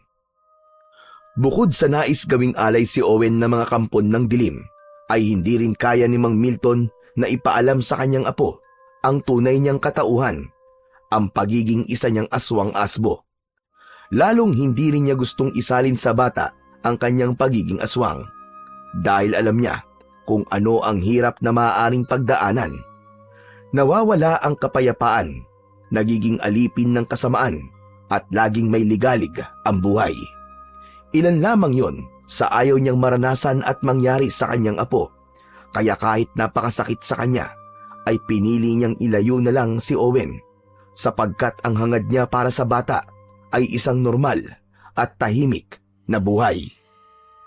Mula nang tumira si Owen sa bahay ampunan, ay wala siyang ibang iniisip kundi ang kanyang lolo Milton. May mga pagkakataon na umiikot siya sa kabuang paligid ng ampunan, nagmamasid at inaalam ang lugar na maaari niyang daanan. Sadyang hindi mapalagay si Owen, ang nais niya'y makatakas doon upang bumalik sa kanyang lolo. Samantala, naging palaisipan naman kay Aling Sebia ang mga ikinikilos ni Mang Milton, ang madalas nitong pagiging balisa at ang pagkakaroon ng mga taong pumupunta sa bahay nito na dati naman ay walang dumadalaw. Kaya nang minsang makasalubong niya sa daan ang matandang lalaki, ay hindi na napigilan pa ni Aling Sebia ang mag-usisa. Magandang araw sa iyo, Milton. Kumusta ka na nga pala? Para namang napakalayo ng bahay mo sa bahay ko. Madalas naman tayo nagkikita. Oo nga, pero halos hindi na tayo nagkakausap. Mula kasi nang hindi mo nakasama si Owen Parang nagi kang abala. Saka, may mga taong pumupunta sa inyo. Mga kakilala ko lang ang mga yon. May tinatanong lang sa akin. Buong akala ko ay wala ka baga kaibigan. Kwan, kailan ko lang din sila nakilala. Sige na, Sebia, may kailangan pa akong gawin. Milton, talaga bang ayos ka lang? Oo naman, ayos na ayos lang ako. Bakit mo na itanong? Baka kasi kailangan mo ng tulong. Ako bilang kaibigan at kapitbahay ay nandito lang lagi. Napangiti na lamang si Mang Milton at nagpasalamat sa ipinapakitang pag-aalala at pagmamalasakit sa kanya ni Aling Sebia. Pero siya man ay nababahala dahil baka pati ang kanyang matandang kapitbahay ay madamay sa problema niya ngayon sa mga nilalang ng dilim na nanggugulo sa kanya. Tila ayaw talagang tigilan ng mga kampo ng dilim si Mang Milton. Pilit na hinahanap sa kanya ang apong si Owen na itinago niya sa ampunan. Wala pa rin bang apo mo, Milton? O wala ka talagang planong isuko siya, gaya ng nais ng Panginoon ng Kadiliman? Sabi ko naman sa iyo, Gardo, huwag na si Owen. Hindi ka na makakatanggi pa. Hindi mo maaaring biguin ang ating Panginoon. Iba kasi nararamdaman ng ating pinuno sa batang pinalaki mo. Kaya siya nais niyang maging alay. Teka, Gardo, kung ako na lang kaya ang gawin yung alay, wag na ang apo ko. Anong sabi mo? Gusto mong pagtiyagaan ka ng ating Panginoon? Heh! Laso ng dugo mo para sa lahing aswang. Sa kakalahi ka namin. Pareho ang dugo natin. Gaya ng nasabi ko na, hindi ko maaaring maisuko ang aking mahal na apo. Mas mahal mo pa ba siya kaysa sa ating Panginoon? Yung bang ibig mong mangyari? Baka iniisip mo na dahil tumututol ka ay matatapos na ron ang lahat. Kahit saan mo pa itago ang iyong apo, ay matutuntun at matutuntun din siya ng mga kalahi natin. Hindi mo maitatago sa kanila ang iniingatan mong apo. Mahanap at mahanap siya kahit saan. Hindi niyo gagawin yun. Huwag niyong papangasang kunin si Owen. Ako mismo makakalaban niyo pag nagkataon. Kahit magkauri tayo, kaya ko kayong harapin para sa kaligtasan ng aking apo. Masyado mo siyang pinoprotektahan. Pero tignan na lang natin kung hanggang saan na magagawa mo. Hindi mo yata ganap na kilala ang lahi ng aswang na ibig mong kontrain. Para mo na rin hinangad ang maaga mong kamatayan. Sa ampunan, kung saan iniwan at itinago ni Mang Milton si Owen, para sa kanya ay ligtas na lugar yon para sa apo, lalo na't ang ampunan ay katabi ng isang simbahan. Pero madalas ay hindi kagad nakakatulog sa gabi ang bata. Maraming gumugulo sa isipan niya. Kapag nakakatulog naman si Owen, ay nagkakaroon ng panaginip na dati hindi niya napapanaginipan nung naroon pa siya sa bahay ng kanyang lolo Milton. Parang totoong-totoo. Nanaginip na naman ako. Ilang beses na ako nananaginip ng ganun. May mga gustong pumatay kay Lolo Milton ko. Mga kakaibang halimaw. Mga aswang na ayaw siyang tigilan. Ayoko may masamang mangyari sa Lolo Milton ko. Hindi ko siya pwedeng pabayaan. Hindi ako naniniwala sa mga sinasabi niya na ayaw niya na sa akin. Hindi totoo yun, nagsisinungaling lang siya. Sabi niya pabigat ako. Hindi totoo yun. Alam kong mahal na mahal ako ni Lolo Milton. Sigurado ako na may dahilan kung bakit niya ako dinala rito sa ampunan na to. Lumapit ang isang tauhan sa ampunan nang makitang nakaupo sa kanyang kama si Owen at gising pa ang bata. Hindi ka pa natutulog, Owen? Hindi pwede magpuyat. Nakatulog na po ko, kaya lang nagising po ko kasi po nanaginip po ko. Ganun ba? Kung ano man yun na panaginipan mo, hindi yun totoo. At kung nakakatakot yun, kailangan mo lang gawin ay mag-pray ka para hindi ka na ulit managinip na masama. O sige na, mag-pray ka na muna at bumalik ka na sa pagtulog, ha? Opo. Tumalikod na ang tauhan ng ampunan. Naniniwala si Owen na kailangan niya ang magdasal, pero hindi lang para sa masama niyang panaginip, kundi para din sa kaligtasan ng kanyang lolo Milton. Subalit pakiwari niya ay hindi lang basta panaginip yon tungkol sa kanyang lolo, kundi posibleng may katotohanan na nasa panaginip nito.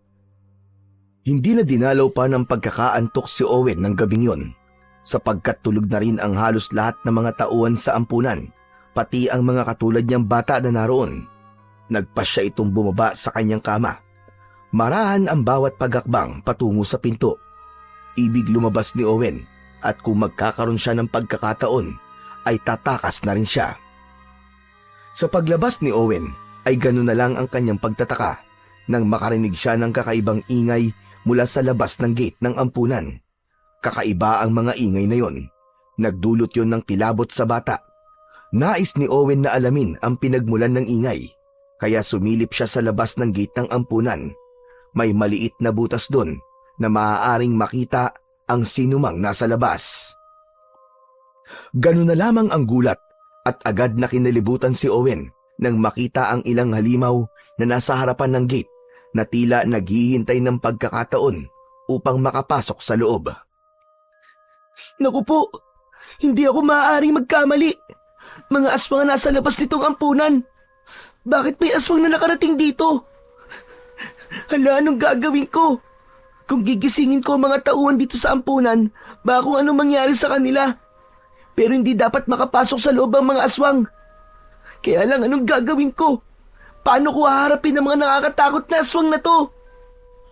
Umaatungal at naghihintay ng pagkakataon ang mga halimaw kung paano makakapasok sa loob ng ampunan. Subalit, bago pa sila makagawa ng paraan, ay may isa pang aswang ang dumating. Galit ito at planong atakihin ang dalawang aswang na kanina pa nag-aabang sa may gate ng ampunan. Mukhang hindi nila kakampi yung dumating na aswang. Kitang-kita ni Owen nang sugurin ng bagong dating na aswang ang dalawang kauri nito na nag-aabang sa gate ng ampunan. Nagpambuno sila, isa laban sa dalawa, subalit mas agresibo at palaban ang nag-iisang aswang. Pangil sa pangil, kuko sa kuko ang kanilang paglalaban. Bumangga pa sa pader na yari sa bakal ang mga nagpapambunong aswang. Malakas ang kalabog na halos masira ang gate na bakal.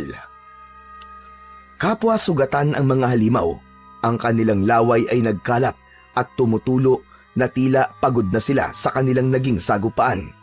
Subalit isa man ay ayaw magpaawat. Patay kung patay, tila yun ang nais nilang mangyari. Kilabot naman ang nararamdaman ni Owen habang nakasilip siya sa isang butas at pinapanood ang sagupaan ng mga halimaw. Wala pa rin gustong magpatalo at umurong. Hanggang sa isang malakas na ingay ang narinig ng nagpapambunong mga aswang. Tunog yun ng kampana ng simbahan, hudyat na mag-uumaga na. Kapwa na pahinto sa kanilang engkwentro ang mga halimaw. Napatingala sila sa kalawakan, kasunod ay nagkanya-kanya na ng takbo patungo sa kadiliman. Walang sino man ang nanalo sa labang yon, subalit isang bagay ang tiyak, kapwa sila may mga sugat. Ganap nang kinain ng kadiliman ang mga halimaw na kanina lamang ay nais magpatayan. Tanging si Owen lamang ang nakasaksi ng mga pangyayaring yon. Hindi na rin yun ipinaalam pa ng bata sa mga taga-ampunan. Saka hindi niya tiyak kung paniniwalaan ang mga sasabihin niya tungkol sa mga aswang na nakita niya. Samantala, nagngingit-ngit naman si Gardo habang hinuhugasan ng kakaibang uri ng langis ang mga sugat sa kanyang katawan. Isa siya sa mga aswang na naroon sa may gate ng ampunan, sapagkat gaya ng kanyang sinabi ay matutunton nila ang kinaroroonan ng apo ni Mang Milton. Hindi nga siya nagkamali. Agad nilang nalaman ang lugar na pinag-iwanan sa bata.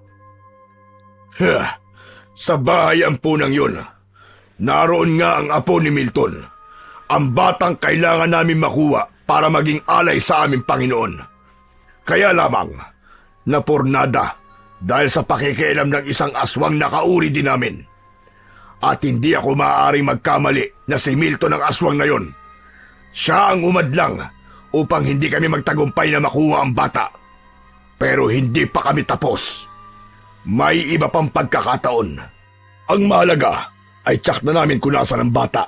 Kaya babalikan na lamang namin siya. At sa pagbabalik namin, ay dapat matiyak na namin na makukuha na namin ang apo ni Milton.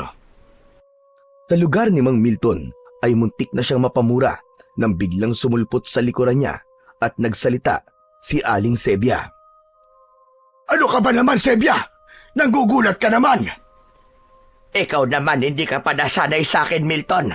Patagal na akong ganire na bigla na lamang sumusulpot. Pero dapat ay bumubusina ka naman. Nako! At gusto mo pa yata akong gawing kotse na kailangan bumusina pa. Ayoko lang na nagugulat ako. Paano na lang kung may hawak akong itak tapos ginulat mo ko? Baka natagpas ko ang leg mo. Hoy, grabe ka naman dyan. Hindi mo naman magagawa yun, ane. Kaya wag mo nang uulitin ang panggugulat sa akin.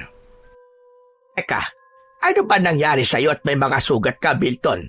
Kanino ka bang nakipag-away, ha? Pwede ba, Sebia? Huwag ka na lang magtanong. Lahat na lang ipinakikialaman mo. Milton, nag-aalala lang naman ako sa'yo. Hayalat mo ka malalim ang mga sugat mo. Mamaya niyan kung mapano ka. Gusto mo ba tulungan kitang gamutin ang mga yan? Hindi na. Okay na ako, Sebia. Kaya ko na ito. Saan ka nga ba kasi napaaway? Sabi ko na sa'yo, sa akin na lang yon. Saka wag mo na akong alalahanin. Ayos lang ako. Hindi ko ikakamatay ang mga sugat na ito. Si Mang Milton ang isa sa mga aswang na nakipagpambuno. Siya ang aswang na humadlang sa masamang pinaplano ng aswang na si Gardo dun sa bahay ampunan. Dahil gaya ng kanyang sinabi, hindi siya papayag na guluhin nila si Owen, lalo na ang kunin doon ng bata. Handa niyang itaya ang kanyang buhay para sa kaligtasan ng kanyang apo. Bagamat hindi tiyak ni Mang Milton kung hanggang saan niya kayang protektahan si Owen mula sa mga kampo ng dilim na nais kumuha sa bata. Dahil nga sa nangyaring pagpunta ng mga aswang sa ampunan, ay nakabuo ng pasya si Owen na pagsapit ng gabi ay gagawa siya ng paraan upang makaalis sa lugar na yon. Kailangan maipaalam din niya yon sa kanyang lolo at baka may maitulong ito para sa mga batang naroon sa ampunan. Kaya nagkunwaring maagang natulog si Owen ng gabing yon nang sumapit na ang hating gabi. At tahimik na ang lahat sa loob ng senter ay agad na bumaba ng kanyang kama ang bata. Tiyak ang kanyang bawat kilos. Dapat siyang makaalis sa lugar na yon dahil hindi siya maaaring basta dumaan sa gate sapagkat matitibay ang mga kandadong gamit doon kaya dumaan siya sa pader. May kataasan yon pero nakagawa siya ng paraan upang makadaan doon. Umakyat siya sa puno na halos nakadikit sa pader. Nang makaakyat doon ay itinali ang nakuhang lubid para makababa siya. Naglambitin siya sa lubid papunta sa kabila ng pader sa labas ng ampunan. Kaya malayang nakalabas si Owen. Hindi yun naging mahirap para sa kanya. Sa kuta naman ng mga aswang na pinamumunuan ni Gardo ay naghahanda sila ng isang pagsalakay. Hindi nila nagustuhan ang ginawa ni Mang Milton na pakikialam. Nagtamo siya ng mga sugat na muntik na niyang ikapahamak kaya kailangan niyang makaganti. Dahil alam na nila ang kinaroroonan ng apo nito kaya wala ng dahilan para buhayin pa nila si Mang Milton. Kahit kauring aswang man nila ang matanda ay walang kabayaran para sa kanila ang ginawang pagtataksil nito. Pagtataksil ang ginawa ng matanda na pag-atake at paghadlang sa kanila para makuha si Owen. Tinawag ni Gardo ang mga kalahi niyang aswang asbo upang magkakasama silang puntahan at ibigay ang kamatayan kay Mang Milton. Pagkatapos nilang mapatay ang matanda na nagtaksil sa kanila, ay sa kanila babalikan ang ampunan upang kunin doon si Owen. Yun nga lang, wala silang alam na nakatakas na ron ang bata. Samantala, mabilis ang bawat lakad ni Owen kahit madilim. Binabagtas ang daan patungo sa bahay ng kanyang lolo Milton. May kalayuan yun mula sa bahay ampunan na pinagdalhan sa kanya. Tila umayo naman ang tadhana at tamang pagkakataon sa bata. Isang jeep na may mga kargang gulay ang nakahinto na ang ruta ay patungo sa direksyong pupuntahan niya. Nagkakabit ng gulong ang driver nito, nakatulong ang isa pang lalaki. Sa tingin niya ay naplatan ang sasakyan kaya pinalitan ng gulong. Nagmamadali namang lumapit si Owen sa sasakyan. Malapit nang matapos ang pagkakabit ng gulong kaya kailangan makapwesto kagad siya sa likod ng sasakyan para makabalik sa baryo kung nasaan ang bahay ng kanyang lolo Milton. Saglit pa ay umandar na ang jeep. Nakapwesto na sa likod si Owen kasama ang mga gulay. Walang lingon-lingon ang dalawang lalaking nakaupo sa unahan ng sasakyan kaya hindi nila alam na may ibang pasahero na silang sakay. Patungo sa baryo na kinalakihan ni Owen ang sasakyan hanggang sa huminto ito sa lugar na malapit sa isang sementeryo. Tapat yon ng isang tindahan. Maaaring hanggang doon na lang ang jeep.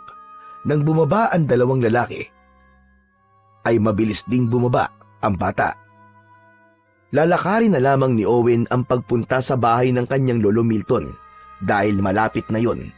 Napadaan siya sa tapat ng isang sementeryo. Nang nasa tapat na siya ng sementeryo, ay hindi niya maipaliwanag na biglang bumigat ang kanyang mga paa. Hala, ano nangyayari? Ba't ganun? Parang ang hirap iakbang ng mga paa ko. Mabigat ikilos. Pilit na inaangat ni Owen ang kanyang dalawang paa, kaya lamang tila may humihila dito at hirap siyang iakbang. Ah, ang bigat! Ang bigat ng mga paa ko! Subalit nanlaban si Owen. Pilit niyang nilabanan ang pamimigat ng kanyang paa. Hanggang sa maya-maya pa ay nawala yon. Nang maramdaman ng bata na wala na ang pamimigat ng kanyang mga paa, ay kumaripas na lamang ito ng takbo na tila nagtatayuan ng buhok sa kanyang katawan. Ang pangyayaring yon na naranasan ng bata ay merong nais ipahiwatig sa kanya. Samantala, sa lugar ni Mang Milton ay nagising siya sa ingay ng mga kakaibang tahol ng mga aso. Umaalulong ang mga yon. Ayon nga sa mga matatandang kwento, kapag umaalulong daw ang aso sa gitna ng gabi, ay nakakakita ito ng kakatuwang nilalang. Maya-maya pa ay nagkaroon ng hindi maipaliwanag na amoy na dala ng hangin. Ah, ano bang amoy yun? Napakabaho! Amoy nabubulok! Hindi mapalagay ang matanda dahil sa mabahong amoy na yon, kaya lumabas siya ng bahay upang alamin kung saan ba yun nanggagaling. Kaya lamang, sa pagbukas ni Mang Milton ng pinto ng kanyang bahay, ay gano'n na lamang ang kanyang sindak dahil sa nabungaran. Ah! Maabagin langit! Anong nilalang ka? Ang baho! Naaagnas na bangkay ang nasa harap ni Mang Milton. Hindi siya maaaring magkamali. Isang uri ng aswang ang nasa kanyang harapan. Isa tong aswang amalanhig. Bumabangon mula sa libingan dahil sa isang misyon na hindi natapos gawin. Kaya bumangon ito upang tapusin yon. Tauhan ka rin ba ni Gardo na pinapunta rito para guluhin ako? Hindi niyo po ba ako nakikilala? Itay Milton! Teka, sino ka? At bakit tinatawag akong Itay Milton ng isang amalanhig? Ako ito, Itay Milton. Ang anak niyo. Ano ba sinasabi mo? Wala akong anak. Sandali. Clara? Ikaw ba yan, Clara? Opo, Itay Milton. Ako nga ito. Si Clara. Ibig mo sabihin naging isa kang amalanhig. Ibig sabihin, isa kang aswang. Opo, Itay Milton.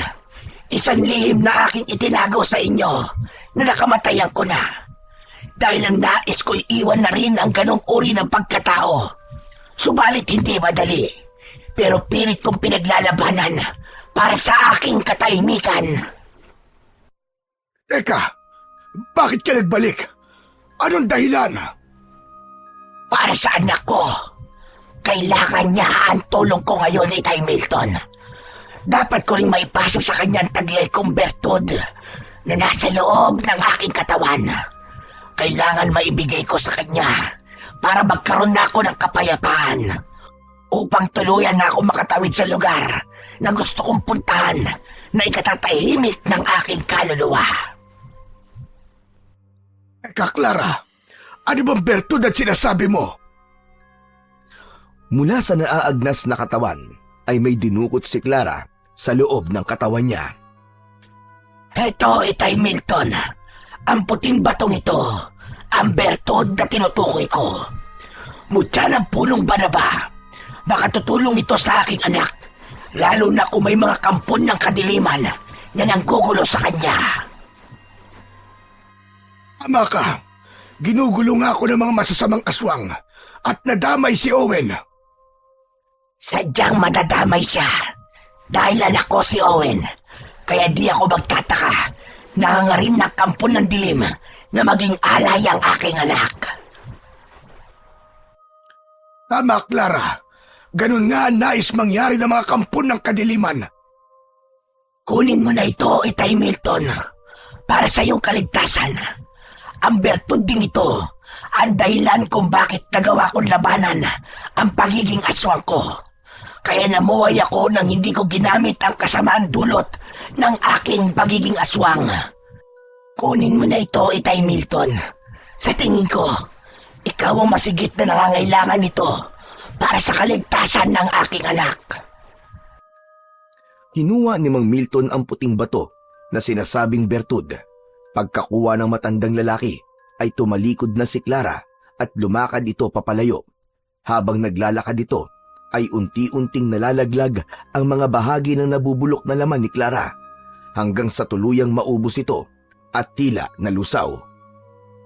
Wala na ang amalanhig na si Clara nang mula sa likuran ni Mang Milton ay may humawak sa braso niya. Napapitlag sa pagkakagulat ang matandang lalaki. Ganun na lamang ang pagtataka nang makita niya kung sino ang humawak sa kanyang braso. Owen, apo! Lolo, para po kayo nakakita ng multo Anong ginagawa mo ritong bata ka? Abay, paano ka napunta rito? Lolo, ayoko na po dun sa ampunan. Dito na lang po ako. Nako, ikaw talaga! Tumakas ka, no? Lo, dito na lang po ako sa inyo. Mas gusto ko po kayong kasama, Lo. Siya nga pala, kanina, may nakita ka bang kausap ko? Wala po. Nagtataka nga po ako dahil nakatulala po kayo tapos may tinitignan kayo sa kamay nyo. Owen, apo, ang inay mo. Ano po? Ang inay ko po, Lolo Milton? Lo, sabi niyo po, sanggol pa lang po ako, namatay na po siya. Wala ka talaga nakitang kausap ko kanina. Wala nga po, Lo. Hindi na ipinilit pa ni Mang Milton ang ibig na sana niyang ipaliwanag sa apo. Okay na rin na wala itong nakita. Halika, apo, sa loob tayo mag-usap dahil hindi ko nagustuhan ang ginawa mong pagtakas sa ampunan. Ikaw talagang bata ka. Ang tigas-tigas ang ulo mo.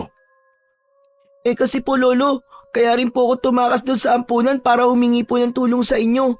Kasi po delikado po mga bata doon sa ampunan. May mga aswang po na pumunta doon. Nakita ko nga po may mga aswang po na naglaban. Alam na ni Mang Milton ang tinutukoy ni Owen, kaya hindi na rin ito nag-usisa pa. Sila ni Gardo ang aswang na nakita ng apo. Nasa pag-uusap ang maglolo nang marinig nila ang pagpalahaw ni Aling Sebia na kanilang kapitbahay. Lolo, sigaw po ni Aling Sebia yun May masamang nangyayari sa kanya.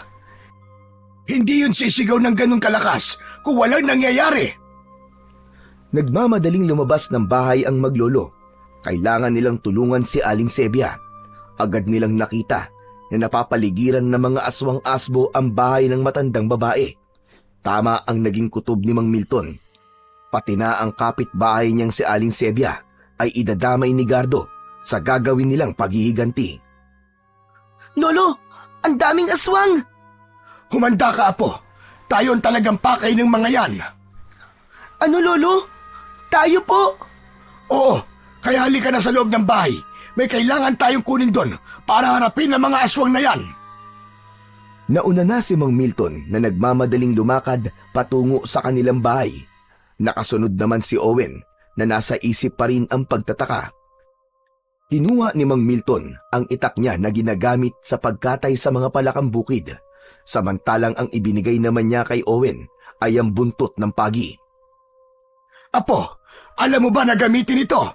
Opo, Lolo. Kaya ko pong gamitin ang buntot ng pagi. Humanda ka at bago tayo lumabas ng bahay, kunin mo ang puting batong ito. Ano po ito? Candy po ba ito?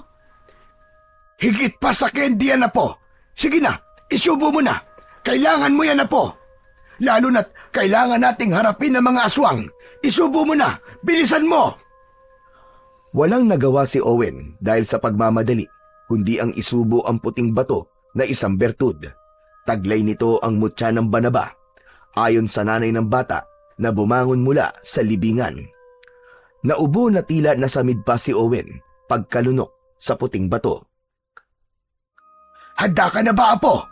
Kailangan na nating harapin ang mga aswang para matigil na sila sa kanilang pananakot at panggugulo sa atin. Lumabas na ng bahay ang maglolo. Nakahanda na silang harapin ang mga aswang asbo na nanggugulo at nais kumuha kay Owen. Lubayan niyo si Sebia! Mga anak kayo ng Teting! Huwag niyo siyang idamay! Kami ng apo ko ang harapin niyo! Nandito kami! Lolo Milton, nakita na po tayo ng mga aswang. Mga kaapo, tsak nasusugod ang mga yan. Kaya humanda ka. Ano mang makikita mo at mga mangyayari, huwag ka magpapaapekto. Ang misyon natin ay harapin ang mga aswang na yan at talunin. Naiintindihan mo ba ako? Opo, Lolo. Naiintindihan ko po ang mga sinabi niyo. Bago pa umatake ang mga aswang na naroon sa harap ng bahay ni Aling Sebia, ay biglang nagkaroon ng pagbabago sa itsura ni Mang Milton at naging aswang ito. Subalit ang lamang niya ay may hawak siyang sandata na matalas na gulok upang mas maging madali ang pagharap sa mga kalaban. Dahil naman sa ipinalunok na puting bato ni Mang Milton kay Owen na isang uri ng bertud at taglay na mutya, ay nagbago rin ang anyo ng bata. Isang batang aswang na may hawak na buntot ng pagi. Ang maglolong aswang ay handa nang humarap sa mga masasamang aswang na pinamumunuan ni Gardo. Ang aswang na ang hatid ay kasamaan at kamatayan, samantalang ang misyon naman ng mga aswang na sina Mang Milton at Owen ay upang tapusin ang paghahari ng masasamang aswang. Nagsimula lang ang umatake ang masasamang uri ng aswang. Nagtalikuran pa ang maglolo upang protektahan nila ang bawat isa. Sa bawat pagsugod ng mga halimaw ay matinding pinsala ang mapapala nila mula sa matalas na itak ni Mang Milton. Humihiwa naman at lumilikha ng sugat sa katawan ng mapinsalang aswang ang bawat pagwasiwas ni Owen sa kanyang sandata na buntot ng pagi. Sige! Lumapit pa kayo mga damotres kayo para matikman niyo ang inyong kamatayan! O ano, mga pangit na aswang! Lumapit kayo dito! Sige, lapit pa! Para maramdaman niyo ang sakit ng hagupit ng buntot ng pagi ko! Gardo! Nasaan na ang kayabangan niyo? Naduduwag na ba kayo? Kahit kailan, taksil ka, Milton. Hindi ka dapat naging kauri namin. Ama ka, taksil nga ako. Dahil matagal ko nang itinakwil ang lahi na pagiging masamang aswang. Kaya hindi ko papayagang magpatuloy pa ang kasamaan niyo. Ginawa mo pa talagang kakampi ang alaga mong bata. Dahil hindi ko papayagang maging katulad niyo siya. Lalo nang gawin siyang alay para lamang lumakas pa kayo. Hindi yun mangyayari. Lolo, tapusin na po natin ang aswang na yan. Alam kong isa po siya sa aswang na nagpunta sa ampunan. Tama ka, bata. Isa nga ako ron. Kaya magpasalamat ka at hindi ka namin nakuha ron. E di sana, naging alay ka na sa aming Panginoon. Hindi mangyayari yun. Pangit! Tama na ang satsat. Kailangan wakasan na ang kasamaan nyo at paghahasik ng lagim, Gardo. Magkasamang umatake ang maglolo. Napakabilis ng mga pangyayari. Hindi na yun naiwasan pa ni Gardo. Bumaon sa katawan niya ang matalas na itak na hawak ni Mang Milton. Nakita yun ng ibang mga aswang na nais tumulong. Subalit sila naman ang hinarap ni Owen. Buong lakas at bilis niyang iwinasiwas sa ere ang kanyang hawak na buntot ng pagi. Humahagupit yun sa katawan ng mga natatamaang aswang at napapasigaw sa bawat latay na tumatama sa kanilang balat. Masyado kayo makukulit ha! Ang papangit yung mga aswang kayo! Ayaw nyo pa talagang tumigil. Kaya tikman nyo ang hagupit ng buntot ng pagi ko. Heto pa!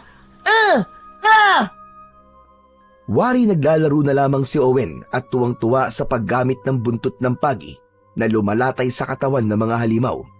Tagumpay naman si Mang Milton na gapiin si Gardo. Nakahandusay na ito at tila habol ang hininga. Totoo, naaawa kong makita kang nahihirapan, Gardo. Pero hindi na dapat binubuhay pa ang isang masamang nilalang na kagaya mo. Maawa ka, Milton. Bigyan mo pa ako ng pagkakataong mabuhay. At pangako, anumang kakayahan ko, ipapasa ko sa'yo. Ikaw na mangunguna sa mga aswang. Magiging sunod-sunuran ako sa'yo. Huwag mo na akong linlangin, Gardo. Kilalang-kilala na kita. Alam ko ang pagiging traidor mo. Kung pagbibigyan kita, malamang pagtalikod ko, tatraidorin mo ako. Totoo ang sinasabi ko. Maniwala ka, Milton. Maawa ka sa akin. Bigyan mo ko ng isa pang pagkakataon. Tama na! Tama na ang kadramahan mo! Itinaas ni Mang Milton ang matalas na gulok na hawak ng kanyang dalawang kamay. Sa kabuon lakas at mariin na itinusok sa katawan ni Gardo sa tapat mismo ng kanyang puso. Pumulandit pa ang masaganang dugo at kumalat yun sa lupa. Yun na ang kanyang kamatayan. Paalam na, Gardo! Yan na ang katapusan mo! Sa pagkamatay ng kampon ng dilim ay biglang may lumukob na itim na usok sa lugar na kinaroroonan ng mga namatay na aswang. Nabalot ng itim na usok ang lugar. Saglit pa ay unti-unting nawala ang usok. Maging ang mga bangkay na kampon ng kadiliman, pati na si Gardo, ay kasamang tinangay ng usok na yon. Maaaring kagagawan yon ng Panginoon ng kadiliman. Kinuha nito ang kanyang mga kampon. Ngunit kung sakali man na bumumuli ng pangkat ang puwersa ng kadiliman, may magiging katapat na sila at magiging tagapagtanggol ng kapayapaan. Isa ding uri ng aswang. Yun ay sina Mang Milton at Owen, subalit hindi upang maghatid ng takot at lagim, kundi upang magpakalat ng kapayapaan at kaligtasan sa lugar na yon. Uri ng aswang na ang hangad ay kabutihan ng kapwa. Wala nang dahilan para ilayo pa o magkahiwalay si Mang Milton at si Owen. Tapos na rin ang ikinakabahala ni Mang Milton na kukunin na masamang nilalang ang bata para gawing alay. Kapwa man sila may kakaibang pagkatao at katangian, pero iisang bagay naman ang meron silang pagkakapareho. Yun ay ang hangarin na makatulong at mapanatili ang katahimikan sa baryong yon. Higit sa lahat ay ang tunay na pagmamahal sa isa't isa na hindi mawawala sa kanilang puso, kakaiba man ang kanilang katauhan. Hindi tayo isinilang upang maging masama. Subalit dahil sa iba't ibang kadahilanan ay naliligaw tayo at nabubulid sa paggawa ng kasamaan at kasalanan. Kaya lagi nating isipin na mas mainam pa rin na gawin ang tama at kabutihan upang hindi ito ang maghatid sa atin ng kamatayan at kapahamakan.